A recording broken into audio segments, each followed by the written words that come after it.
Hello guys, మనం గడిచిన దశాబ్దాలుగా ఎన్నో రకాల సంఘటనలు చూసాం. అంటే మనుషులు ఫెయిత్ మరియు రిలీజన్ అన్న పేరుతో కొన్ని ఎక్స్ట్రీమ్ థింగ్స్ ని చేస్తున్నారు. For example, late Roman empire టైంలో కనుక మనం చూసినట్టయితే అసెటిక్ క్రిస్టియన్స్ ని స్టైలైట్స్ అని పిలిచేవారు. వీళ్ళందరూ కూడా కొన్ని పెద్ద పెద్ద పిల్లర్స్ మీద కూర్చునేవారు. ఆ తర్వాత వాళ్ళ జీవితం మొత్తాన్ని కూడా అక్కడే గడిపేవారు. అండ్ అంతేకాకుండా వేరు వేరు రకాల ఎలిమెంట్స్ కి ఎక్స్పోజ్ అవుతూ ఉండేవారు. అంటే నమ్మకం, ఇలా చేసినట్టయితే దేవుడి దగ్గరికి త్వరగా వెళ్ళొచ్చని, దేవుడి కృప వాళ్ళ మీద ఉంటుందని, ఇటువంటి నమ్మకం. అలాగే సౌత్ ఇండియాలోని కొన్ని ప్రాంతాలలో మనం చూసినట్టయితే చాలా మంది నిప్పుల మీద నడుస్తారు. ఎందుకంటే అలా నడిచినట్టయితే వాళ్ళ యొక్క కోరికలు తీరుతాయని. అలాగే కొన్ని చోట్ల దిగంబర మాంక్స్ ఉంటారు. వీళ్ళందరూ కూడా జైనిజంని ప్రాక్టీస్ చేస్తుంటారు. వీళ్ళందరూ కూడా ఏడాది మొత్తం ఒంటి మీద ఒక్క నూలు పోగు కూడా లేకుండా జీవిస్తారు. అలాగే సుఫీలు కూడా ప్రతి ఏడాది ఒక పండగను సెలబ్రేట్ చేసుకుంటారు. ఆ పండగ సమయంలో వాళ్ళ యొక్క శరీరాన్ని హుక్స్తో చీల్చుకుంటుంటారు, కత్తులతో గుచ్చుకుంటారు. సింపుల్గా చెప్పాలంటే శరీరాన్ని తీవ్రంగా గాయపరుచుకుంటారు. సో ఇలాగ చాలా చోట్ల చాలా రకాలుగా చూస్తూ ఉంటాం మనం. కొంతమందికి ఇవి నచ్చచ్చు, కొంతమందికి ఇవి క్రేజీగా అనిపించవచ్చు, కొంతమందికి ఇది టార్చర్ అని కూడా అనిపించవచ్చు. కానీ చేస్తున్న వాళ్ళకి ఇది డెడికేషన్ అనిపిస్తుంది. కానీ బుద్ధిస్ట్ మాంగ్స్ యొక్క టార్చరు, బుద్ధిస్ట్ మాంగ్స్ యొక్క డెడికేషన్తో కంపేర్ చేసినట్టయితే ఇవన్నీ కూడా చాలా తక్కువ అనిపిస్తుంది. బుద్ధిస్ట్ మాంగ్స్ వాళ్ళని వాళ్ళే మమ్మిఫై చేసుకుంటారు, అది కూడా బ్రతికి ఉండగా. అది ఎలాగో తెలుసుకోవాలంటే ఏమాత్రం లేట్ చేయకుండా let's get into the video. ఇప్పుడు మీరు అనుకోవచ్చు, మమ్మిఫైయింగ్ అనేది అంత క్రేజీ ప్రాసెస్ ఏమీ కాదు కదా, మనం ఆల్రెడీ ఈజిప్టియన్ కాలం నుంచి కూడా ఈ మమ్మిఫైయింగ్ ప్రాసెస్ గురించి వింటూనే ఉన్నాం. అండ్ కేవలం ఈజిప్ట్ కాకుండా వేరు వేరు కల్చర్స్లో కూడా ఈ మమ్మిఫైయింగ్ అనేది ఉన్నది. మరి ఎందుకు వీళ్ళ మమ్మిఫైయింగ్ అంత స్పెషల్ అంటే, వీళ్ళు వాళ్ళని బ్రతికి ఉండగానే మమ్మిఫైయింగ్ చేసుకుంటారు. సో వాళ్ళు దీన్ని ఎలా సాధిస్తారు అనేది తెలుసుకోవడానికి ముందు మనం ఒక ప్రశ్నకి జవాబు తెలుసుకోవాల్సి ఉంటుంది. అదేంటంటే, ఎవరైనా సరే ఈ భూమి మీద వాళ్ళని వాళ్ళే ఎందుకు మమ్మిఫైయింగ్ చేసుకోవాలనుకుంటారు, అది కూడా బ్రతికి ఉండగానే. దీనికి ఆ మాంక్స్ని మోటివేట్ చేసే పాయింట్ ఏంటి అంటే జ్ఞానోదయం. ఇది స్పిరిచువల్ కంటే ఎక్కువ. అయితే ఈ జ్ఞానోదయం అనే కాన్సెప్ట్ మనం అనుకునే విధంగా కాకుండా కొంచెం డిఫరెంట్గా ఉంటుంది. ఫర్ ఎగ్జాంపుల్, మ్యాట్రిక్స్ సినిమా కనుక మీరు చూసినట్టయితే అందులో నియో అని ఒక క్యారెక్టర్ ఉంటుంది. ఆ క్యారెక్టర్ బుల్లెట్లని గాలిలోనే ఆపేస్తుంది. అండ్ అంతేకాకుండా ఆ టైంలో ఒక డిజిటల్ రెయిన్ ఎఫెక్ట్ కూడా ఉంటుంది. ఇలాగ ప్రతి ఒక్కదాన్ని కూడా కంట్రోల్ చేయగలిగే శక్తి కూడా వాళ్ళకు వస్తుంది. అయితే ఆ క్యారెక్టర్ లాగా కళ్ళద్దాలు పెట్టుకోవడం, లేదంటే చేతుల్లో గన్స్ పట్టుకొని తిరగడం ఇలా చేయరు వీళ్ళైతే. వీళ్ళ విధానాలు కంప్లీట్గా డిఫరెంట్గా ఉంటాయి. షింగాన్ స్కూల్ ఆఫ్ బుద్ధిజం అనే ఒక స్కూలు జపాన్లో ఉంటుంది. ఎన్లైట్మెంట్ అనే స్టేజ్ని చేరుకోవడానికి మనం అందరం కూడా, అంటే అక్కడ ఉన్న మాంగ్స్ అందరం కూడా ఏం చేయాలి అని చెబుతారంటే, మెల్లిమెల్లిగా ఆకలి దప్పుల్ని కంట్రోల్ చేసుకోవాల్సి ఉంటుంది. అంటే వాళ్ళు ఆహార పదార్థాలను తీసుకోకూడదు, కానీ అలాగే వాళ్ళ శరీరాలని కాపాడుకోవాల్సి ఉంటుంది. ఆ తర్వాత ఫిజికల్గా వాళ్ళ యొక్క శరీరాలని కాపాడుకోవాల్సి ఉంటుంది. అంటే ఎటువంటి హార్ష్ సిచ్యువేషన్స్లో ఉన్నప్పటికీ కూడా శరీరానికి ఏం కాకుండా చూసుకోవాల్సి ఉంటుంది. ఇలా చేయడం వలన వాళ్ళందరూ కూడా సొకుషిన్ బిట్సుగా మారతారని నమ్ముతారు. అంటే వాళ్ళ యొక్క శరీరంలో బుద్ధుడు ఉన్నాడు అని అర్థం అన్నమాట. ఈ సకోషింబిట్సు అనే ఒక విధానాన్ని పాటించడం 9వ శతాబ్దంలో మొదలైంది. జపనీస్ మాంక్ అయిన కుకాయ్ అనే వ్యక్తి జపాన్ యొక్క చరిత్రలో అత్యంత ముఖ్యమైన వ్యక్తులలో ఒకరు. హాయ్ ఫ్రెండ్స్, మీరు ఎప్పుడైనా సరే 5,000 రూపాయల ప్రోడక్ట్ 250 రూపాయలకు రావడాన్ని గమనించారా? లేదు కదా. కానీ అమెజాన్, ఫ్లిప్కార్ట్ లాంటి కంపెనీస్ ఏం చేస్తూ ఉంటాయంటే కొన్ని గోల్డెన్ హవర్స్ టైంలో మెగా డీల్స్ ఇస్తూ ఉంటాయి. ఆ డీల్స్ టైంలో ఒక్కొక్క ప్రోడక్ట్ మీద 90% నుంచి 95% వరకు డిస్కౌంట్ అయితే ఉంటుంది. అయితే ఈ డీల్స్ కోసం మీరు కాన్స్టెంట్గా ఆ యాప్స్ చెక్ చేస్తూ ఉండలేదు కదా. కానీ మీకోసం నేను వాటన్నిటిని కూడా కాన్స్టెంట్గా చెక్ చేస్తూ ఉంటాను. అండ్ దాంట్లో ఎప్పుడు ఏ డీల్ పెట్టినా కూడా ఇమీడియట్గా మీకు ఆ ప్రోడక్ట్ని అయితే షేర్ చేస్తాను. మీరు ఇమీడియట్గా ఆ ప్రోడక్ట్ని పర్చేస్ చేయొచ్చు దాని నుంచే. అండ్ అంతేకాదు కొన్ని ఎక్స్ట్రాడినరీ ప్రొడక్ట్స్ ఉంటాయి, వాటిని మీరు బయట ఎక్కడ కూడా చూడరు. వాటి గురించి కూడా నేను మీకు షేర్ చేస్తాను. మీరు సింపుల్గా చేయాల్సింది ఒకటే, కింద డిస్క్రిప్షన్లో మన టెలిగ్రామ్ ఛానల్ లింక్, మన వాట్సాప్ ఛానల్ లింక్, మన ఇన్స్టా బ్రాడ్కాస్ట్ ఛానల్ లింక్ ఉంటాయి. వీటిలో మీరు ఏ యాప్ ఎక్కువగా వాడతారో ఆ యాప్కి సంబంధించిన లింక్ మీద క్లిక్ చేసి ఆ యాప్లో ఉన్న మన ఛానల్ని ఫాలో అవ్వండి. దాంట్లో రెగ్యులర్గా చాలా ప్రొడక్ట్స్ అయితే మీకు అప్డేట్ అవుతూ ఉంటాయి. అండ్ ఆ ప్రొడక్ట్స్లో మీకు ఏది నచ్చినట్టయితే దాన్ని మీరు కొనుగోలు చేయొచ్చు వెంటనే. సో డిస్క్రిప్షన్లో లింక్స్ ఉన్నాయి, వెంటనే ఫాలో అవ్వండి. జపాన్లో కల్చరల్ ప్రాక్టీసెస్కి చెందిన వాళ్ళందరికీ కూడా పేరు పెరుగుతున్న టైంలో కుకాయ్ యొక్క పేరు మరింత పెరుగుతుంది. అలాగే ఆయన మరణించిన తర్వాత ఆయనకి ఇచ్చిన పేరేంటో తెలుసా? కొబోదాయిషి, అంటే ద గ్రేట్ మాస్టర్ అని అర్థం.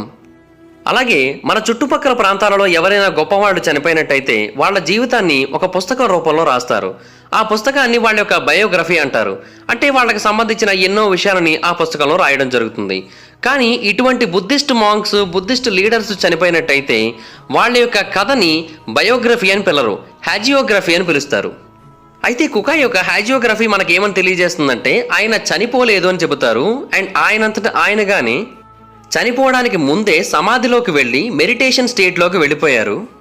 ఆ తర్వాత ఆ సమాధిని పైన ఉన్న వాళ్ళు క్లోజ్ చేసేశారు. ఆ తర్వాత అతని యొక్క శరీరం కాలంతో పాటుగా గడ్డకడుతుంది అండ్ పూర్తిగా నాశనం అయిపోకుండా చెక్కు చెదరకుండా ఉండేటట్టుగా కాపాడబడుతుంది. ఇప్పటికీ కూడా ఆయన శరీరం చెక్కు చెదరకుండా అలాగే ఉంది. అయితే ఆయన్ని చూసి ఎంతోమంది కుకై ఫాలోవర్స్ ఆయన్ని అనుసరించి అటువంటి స్పిరిచువల్ ఎన్లైట్మెంట్ని పొందాలి అన్న ఉద్దేశంతో సేమ్ అటువంటి ప్రాసెస్ చాలాసార్లు చేశారు. అక్కడ ఉన్న చరిత్రకు సంబంధించిన కొన్ని రిలీజియస్ టెక్స్ట్లో మనకి ఏమని రాసి ఉందంటే 11వ శతాబ్దం నుంచి 20వ శతాబ్దం మధ్యలో కొన్ని వందల మంది బిలీవర్స్ సకుషంబిట్సుగా మారడం కోసం ఇటువంటి ప్రయత్నం చేశారు. వాళ్ళందరూ కూడా జపాన్లోని పర్వత శ్రేణుల్లో దీనికోసం ప్రయత్నించారు. వాళ్ళలో సుమారుగా 17 మంది విజయం సాధించారని చెబుతున్నారు. కానీ ఇది కేవలం మనకి తెలిసిన సంఖ్య మాత్రమే. తెలియని వాళ్ళు ఇంకా ఎంతోమంది ఉన్నారు. ఎంతోమంది యొక్క శరీరాలు బయటకు తీయబడకుండా అలాగా ఆ కొండల్లోనే ఉండిపోయాయి. వాళ్ళలో ఎంతోమంది విజయాన్ని సాధించి ఉండొచ్చు, సకుషంబిట్సుగా మారి ఉండొచ్చు. సో దాని కారణంగా ఈ సంఖ్య ఇంకా ఎక్కువగా ఉండే అవకాశం ఉందని కూడా తెలియజేస్తున్నారు. ఇలాగా కుకై అనుసరించిన విధానాన్ని నమ్మి కుకైలాగే తను కూడా బుద్ధుడిలాగా మారాలన్న ఉద్దేశంతో మొట్టమొదటిసారిగా తనని తాను సమాధి చేసుకున్న వ్యక్తి పేరు షోజిన్. ఆయన కూడా బుద్ధుడిలాగా మారతానని తనను తాను బ్రతికి ఉండగానే సమాధి చేసుకున్నాడు. కానీ కొన్నేళ్ల తర్వాత ఆయన యొక్క శరీరాన్ని బయటకు తీసి చూస్తే అతని శరీరం పాడైపోయింది. అంటే అతను సకుషంబిట్సుగా మారడంలో విఫలమయ్యాడని అర్థం. ఆ తర్వాత ఎంతోమంది ముందుకు వచ్చారు, వాళ్ళు కూడా విఫలమవుతూ వచ్చారు. కానీ కొన్ని సంవత్సరాల తర్వాత, సుమారుగా 1 శతాబ్దం తర్వాత ఫైనల్గా మరొక వ్యక్తి తనను తాను మమ్మిఫైయింగ్ చేసుకోవడంలో సక్సెస్ అయ్యాడు. ఆ తర్వాత నుంచి చాలామంది సక్సెస్ అవుతూ వచ్చారు. అండ్ మనకు తెలిసిన లెక్క కాకుండా ఇంకా ఎంతోమంది సక్సెస్ అయ్యారని అయితే చాలామంది నమ్ముతూ ఉంటారు. అయితే మనం ఇక్కడ ఒక విషయాన్ని క్లియర్గా తెలుసుకోవాలి. వీళ్ళ యొక్క శరీరాన్ని ఎలాగ డీహైడ్రేట్ చేసుకోవాలో కూడా పూర్తిగా తెలుసుకుంటారు. అది కూడా లోపల నుంచి ఎలాగ డీహైడ్రేట్ చేసుకోవాలో తెలుసుకుంటారు. దానికి వాళ్ళు చాలా సమయం తీసుకుంటారు. వాళ్ళకి చాలా ప్రాక్టీస్ కూడా అవసరం అవుతుంది. ఒక అంచనా ప్రకారం ఈ సకుషంబిట్సుగా మారడానికి కనీసం 1000 రోజుల సమయం పడుతుంది. అండ్ ఇందులో భాగంగా వాళ్ళు 2 లేదా 3 సార్లు బాగా ప్రిపేర్ అవుతారు. అండ్ 1000 రోజులని మనం అనుకుంటాం, కానీ వాళ్ళైతే మాత్రం వాళ్ళ జీవితంలోని కనీసం 10 ఏళ్ల సమయాన్ని దీనికి కేటాయిస్తారు. కాకపోతే ఇటువంటి వాటిని కేవలం బుద్ధిస్ట్ మాంక్స్ మాత్రమే, అది కూడా కొన్ని చోట్ల కొన్ని పర్టికులర్ సిచ్యువేషన్స్లో మాత్రమే వాళ్ళు ప్రయత్నిస్తారు, వాళ్ళు సాధిస్తారు. మనం మన ఇళ్లలో ఎట్టి పరిస్థితుల్లోని కూడా ఇటువంటి పని చేయకూడదు. అయితే ఈ సకుషంబిట్సు అవ్వాలి అనుకునే వాళ్ళు మొట్టమొదటిగా చేసే పని వాళ్ళ యొక్క డైట్ మొత్తాన్ని కూడా కంప్లీట్గా మార్చేస్తారు. డైట్ని మార్చడం అంటే ఏదో కార్బ్స్ లేని ఫుడ్ని తీసుకోవడం కాదు. ఈ సకుషంబిట్సుగా మారాలనుకునే మాంక్స్ ఒక అడవిలోకి వెళ్ళి బ్రతుకుతారు. సాధారణంగా జపాన్లో నివసించే చాలామంది మాంక్స్ ఒక పర్టికులర్ వర్గానికి చెందిన వాళ్ళు. వాళ్ళ యొక్క వర్గాన్ని షుగెండో అని పిలుస్తారు.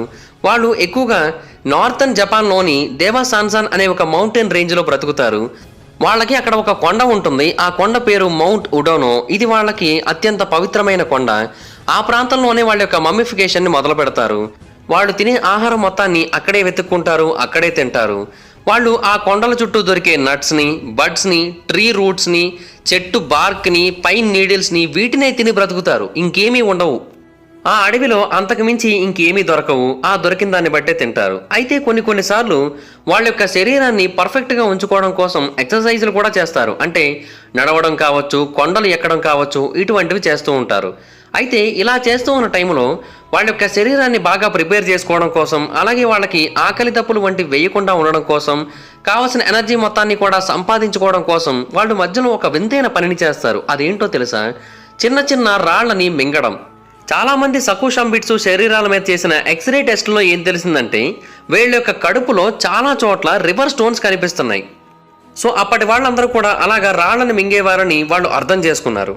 ఇలాగా కంటిన్యూస్గా కొన్నేళ్ల పాటు మన యొక్క శరీరానికి సరైన ఆహారాన్ని ఇవ్వకుండా, అలాగే మంచి వ్యాయామం చేస్తూ మన శరీరంలో ఎనర్జీని ఏమాత్రం కోల్పోకుండా అలా మెయింటైన్ చేస్తూ ఉండడం వల్ల ఏమవుతుందంటే మన శరీరంలో ఫ్యాట్ కావచ్చు, మజిల్ కావచ్చు, మాయిశ్చర్ కావచ్చు, ఇవేవి ఉండవు. దీని కారణంగా మన శరీరం చాలా తేలికగా మారుతుంది. అలాగే భవిష్యత్తులో కూడా చాలా పొడిబారిపోయే అవకాశం కూడా ఉంది. ఒకవేళ మనం మరణించే స్టేట్లో గనక వెళ్ళినట్టయితే అప్పుడు మన యొక్క శరీరం ఆటోమేటిక్గా కాపాడబడే అవకాశాలు ఎక్కువగా ఉంటాయి. ఎందుకంటే ఎప్పుడైతే మన శరీరంలో ఫ్యాట్ కావచ్చు, మజిల్ కావచ్చు, ఇలాంటివేమీ ఉండవో మన శరీరంలో ఉన్న బ్యాక్టీరియా మరియు పారాసైట్స్ ఇవన్నీ కూడా డీకంపోజిషన్ని అసలు పూర్తిగా ఆపేస్తాయి. ఇప్పుడు మీకు జపాన్లో మాత్రమే దొరికే ఒక చెట్టు యొక్క కొంత భాగం అవసరం అవుతుంది. అంటే దాన్ని సామాన్య ప్రజలు దాన్ని జపనీస్ లాక్వా ట్రీ అని పిలుస్తారు, వీళ్ళు మాత్రం దాన్ని ఉరుషి అని పిలుస్తారు. జపాన్లో ఈ చెట్టుని ఎలా ఉపయోగిస్తారంటే ఈ చెట్టు మొత్తాన్ని కూడా కొట్టేసి ఆ తర్వాత ఈ చెట్టు మొత్తాన్ని పొడి చేసి దాన్ని ద్రావణంగా మార్చి ఆ తర్వాత జపాన్లో మాత్రమే తయారయ్యే చెక్కతో చేసిన కొన్ని క్రాఫ్ట్స్ పైన పెయింట్ చేయడానికి వినియోగిస్తారు. దీనితో బుద్ధిస్ట్ మాంక్స్కి ఏంటి అవసరం అని మీరు అనుకోవచ్చు. వీళ్ళు ఆ చెట్టు యొక్క పొడి ఉంటుంది కదా, ఆ పొడితో చేసిన కాఫీ వంటి ఒక పదార్థాన్ని తాగవలసి ఉంటుంది. ఈ చెట్టులో ఎటువంటి టాక్సిక్ కాంపౌండ్స్ ఉంటాయంటే సేమ్ పాము యొక్క విషంలో ఎటువంటి టాక్సిక్ కాంపౌండ్స్ ఉంటాయో అటువంటివి ఉంటాయి. సో దాని కారణంగా ఈ లాక్వా ట్రీ యొక్క టీని మనం తాగడం వలన మన శరీరంలో మరణం కొంచెం వేగంగా వస్తుంది. అంటే లోపల ఉన్న కణాలన్నీ కూడా విషపూరితం అయిపోయి మనం మెల్లిమెల్లిగా మరణించడం మొదలు పెడతాం. ఒకవేళ మనం దీన్ని పూర్తిగా తీసుకోలేక ఇది మన కడుపులోకి వెళ్ళిన కొద్దిసేపటికి మనకి వాంతులయ్యి మొత్తం బయటకు వచ్చేసినా కూడా మన యొక్క ఫిజికల్ ట్రాన్స్ఫర్మేషన్ని ఇది వేగవంతం చేస్తుంది. అంటే మన యొక్క శరీరంలో ఉన్న వాటన్నింటినీ కూడా ముందు నుంచే ఇది క్లీన్ చేసేయడం మొదలు పెడుతుంది. ఆల్రెడీ దీంట్లో ఉన్న టాక్సిన్స్ అన్నీ కూడా మన శరీరంలోకి వెళ్ళిపోతాయి కాబట్టి బ్యాక్టీరియా కావచ్చు, బగ్స్ కావచ్చు, ఇలాంటివేవి కూడా మన యొక్క శరీరంలో ఉండడానికి ఇష్టపడలేవు. అందువలన మనం త్వరగా చనిపోతాం. అలాగే వాళ్ళు మౌంట్ ఉడును అనే ప్రాంతానికి దగ్గరలోనే ఎందుకు ఎక్కువగా తిరుగుతారో తెలుసా? ఆ కొండ చుట్టుపక్కల ప్రాంతాలలో ఉన్న నీటిలో కూడా సేమ్ ఈ చెట్టు నుంచి ఎలాంటి టాక్సిన్స్ అయితే రిలీజ్ అవుతున్నాయో సేమ్ అటువంటి టాక్సిన్సే రిలీజ్ అవుతున్నాయి. సో ఆ నీటిని తాగడం వలన కూడా వాళ్ళ యొక్క శరీరం మరింత వేగంగా క్షీణిస్తుంది, వాళ్ళ యొక్క శరీరానికి మరణం మరింత వేగంగా వస్తుంది. అలాగే వాళ్ళ శరీరంలో బ్యాక్టీరియా కావచ్చు, బగ్స్ కావచ్చు, ఇవేవి కూడా ఉండడానికి ఏమాత్రం ఆస్కారం లేకుండా పోతుంది. ఈ సకుషంబిట్సు ప్రాక్టీస్లో భాగంగా వీళ్ళందరూ కూడా ప్రతిరోజు రోజుకు కనీసం 3 సార్లు స్నానం చేస్తారు. ఆ 3 సార్లు కూడా బాగా చల్లగా ఉన్న లేక్ వాటర్లో స్నానం చేస్తారు. ఇలా చేయడం వలన వాళ్ళ యొక్క శరీరం పూర్తిగా క్లీన్ అవుతుందని వాళ్ళు నమ్ముతూ ఉంటారు. మనందరికీ ఇప్పుడు క్వారంటైన్ బాగా అలవాటైంది, కానీ ఒకప్పటి కాలంలోనే వీళ్ళందరికీ కూడా క్వారంటైన్ బాగా అలవాటు. ఎందుకంటే వీళ్ళు సెల్ఫ్ ఐసోలేట్ చేసుకుంటారు కాబట్టి. అలాగా 1 కాదు 2 కాదు సుమారుగా 3 సంవత్సరాల పాటు ఇలాగే గడిపిన తర్వాత, అంటే చెట్ల నుంచి ఆహారాన్ని తీసుకొని తిన్న తర్వాత, అలాగే విషాన్ని తాగుతూ గడిపిన తర్వాత, ఒంటరిగా బ్రతికిన తర్వాత, రోజు మెడిటేటింగ్ చేసిన తర్వాత, ప్రతి ఒక్క మూమెంట్ని కూడా వాళ్ళని సిద్ధం చేసుకోవడానికి కేటాయించేసిన తర్వాత మమ్మిఫికేషన్ కోసం వాళ్ళు ఫైనల్ స్టెప్లోకి అడుగు పెడతారు. అప్పుడు వాళ్ళని ఏం చేస్తారంటే ఒక చెక్క బాక్స్ వంటి దాంట్లో ఉంచుతారు. ఆ బాక్స్ వాళ్ళు కూర్చోవడానికి కావాల్సినంత విధంగా కంఫర్టబుల్గా ఉంటుంది, అంత స్పేషియస్గా ఉంటుంది. అండ్ ఆ తర్వాత ఆ బాక్స్లో వాళ్ళు పద్మాసనం వేసుకొని కూర్చొని ఉన్న తర్వాత, మెడిటేటింగ్ చేస్తున్న పొజిషన్లో ఉన్న తర్వాత వాళ్ళని ఆ బాక్స్తో పాటుగా భూమి లోపల సమాధి చేస్తారు. అయితే ఆ బాక్స్కి పైభాగంలో ఒక చిన్న రంధ్రం ఉంటుంది. ఆ రంధ్రం ద్వారా ఒక చిన్న బ్యాంబూ కర్రని లోపలికి పంపుతారు. అంటే పైనుంచి ఆక్సిజన్ కొంతైనా సరే లోపలికి వెళ్ళాలి, వాళ్ళు ఊపిరి తీసుకోవాలన్న ఉద్దేశంతో దీనిని పంపుతారు. ఆ తర్వాత పైభాగం మొత్తాన్ని కూడా ఇసుకతో క్లోజ్ చేసేస్తారు. వాళ్ళు పైభాగంలో మట్టి వేసేటప్పుడు ఆ బ్యాంబూ కర్ర ద్వారా మట్టి లోపలికి వెళ్లకుండా జాగ్రత్తగా నింపుతారు. ఆ తర్వాత వీళ్ళు ఆ బాక్స్లోనే డీప్ మెడిటేషన్ స్టేట్లోకి వెళ్ళిపోతారు. అయితే వీళ్ళ చేతిలో ఒక చిన్న గంట వంటిది కూడా ఉంటుంది. అంటే వీళ్ళు ఎప్పటి వరకు బ్రతికి ఉన్నారు అనే విషయం చుట్టుపక్కల ఉన్న వాళ్ళకి తెలియవలసి ఉంటుంది. కాబట్టి వీళ్ళు బ్రతికి ఉన్నంతసేపు కూడా ఒక రెగ్యులర్ టైం ఇంటర్వెల్స్లో ఆ శబ్దాన్ని వాళ్ళకి వినిపించేటట్టుగా గట్టిగా గంటను మోగిస్తారు. అలాగా ఎన్నో రోజుల పాటు మోగిస్తారు. కొన్నాళ్ల తర్వాత ఆ గంట శబ్దం ఆగిపోతుంది. అప్పుడు వాళ్ళు చనిపోయారనే విషయాన్ని బయట వాళ్ళు అర్థం చేసుకుంటారు. ఆ తర్వాత కొన్ని నెలల తర్వాత మాత్రమే ఆ బాక్స్ని మళ్ళీ బయటకు ఓపెన్ చేస్తారు. అప్పుడు చనిపోయిన వ్యక్తి యొక్క శరీరం పాడవకుండా ఉన్నట్టయితే అతను సకుషంబిట్సుగా మారాడు అని అర్థం, అంటే బుద్ధుడిగా మారాడు అని అర్థం. ఒకవేళ అతని శరీరం పాడైపోవడం మొదలుపెట్టింది అంటే అతను సకుషంబిట్సుగా మారలేదని అర్థం చేసుకొని మళ్ళీ ఆ బాక్స్ని అలాగే ఆ ప్రాంతంలోనే పూర్తి చేస్తారు.